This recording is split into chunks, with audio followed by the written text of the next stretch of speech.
l'éco-anxiété est une de ces merveilleuses conneries dont le système médiatique a l'habitude. Hein.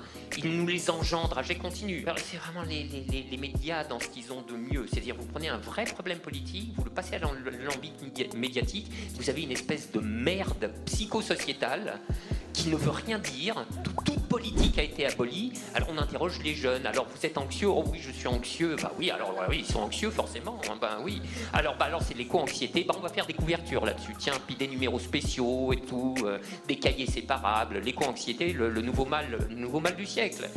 Bon, alors, c'est pas, vous savez, c'est pas très difficile hein, là-dessus. Mais vous reconnaissez également cette tendance tout à fait caractéristique du discours néolibéral à psychologiser les choses, hein, c'est-à-dire à les dépolitiser. Alors moi, je propose d'aller, si on veut, alors on va aller au bout de la psychologisation, mais pour mieux retrouver la politique après. Le concept technique, précis, hein, c'est pas anxiété, qui ne veut pas dire grand-chose, enfin, sauf sur les notices de médicaments, hein, c'est angoisse. Bon, qu'est-ce que c'est l'angoisse dans la théorie psychanalytique? L'angoisse, c'est l'anticipation d'un péril flou ou d'un péril dont la cause est floue et qui nous laisse dans l'incapacité de monter une réaction un peu articulée. Alors ça c'est terrible effectivement. Alors c'est pour ça qu'on a pu dire longtemps l'angoisse c'est une peur sans objet. C'est pas tout à fait exact, mais l'impression vécue est un peu celle-là tout de même. Bon, alors oui, effectivement, renvoyer les gens à l'éco-anxiété, c'est les renvoyer à un problème qui n'est pas flou, hein. La planète crame, on va cramer dessus, etc. Tout ça est assez bien identifié. Mais à un problème dont la cause est en permanence laissée dans le brouillard.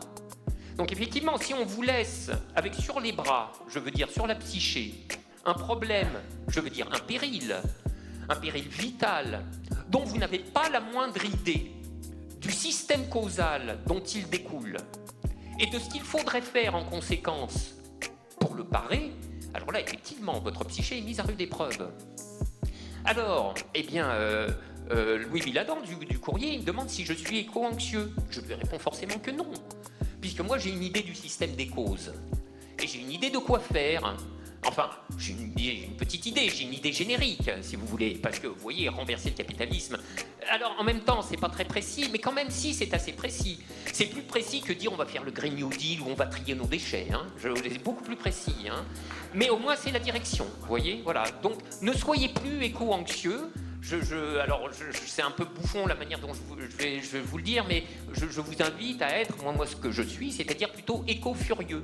Alors, éco-furieux, ça au moins, vous voyez, on fait quelque chose de précis hein, quand on est éco-furieux. Donc, voilà.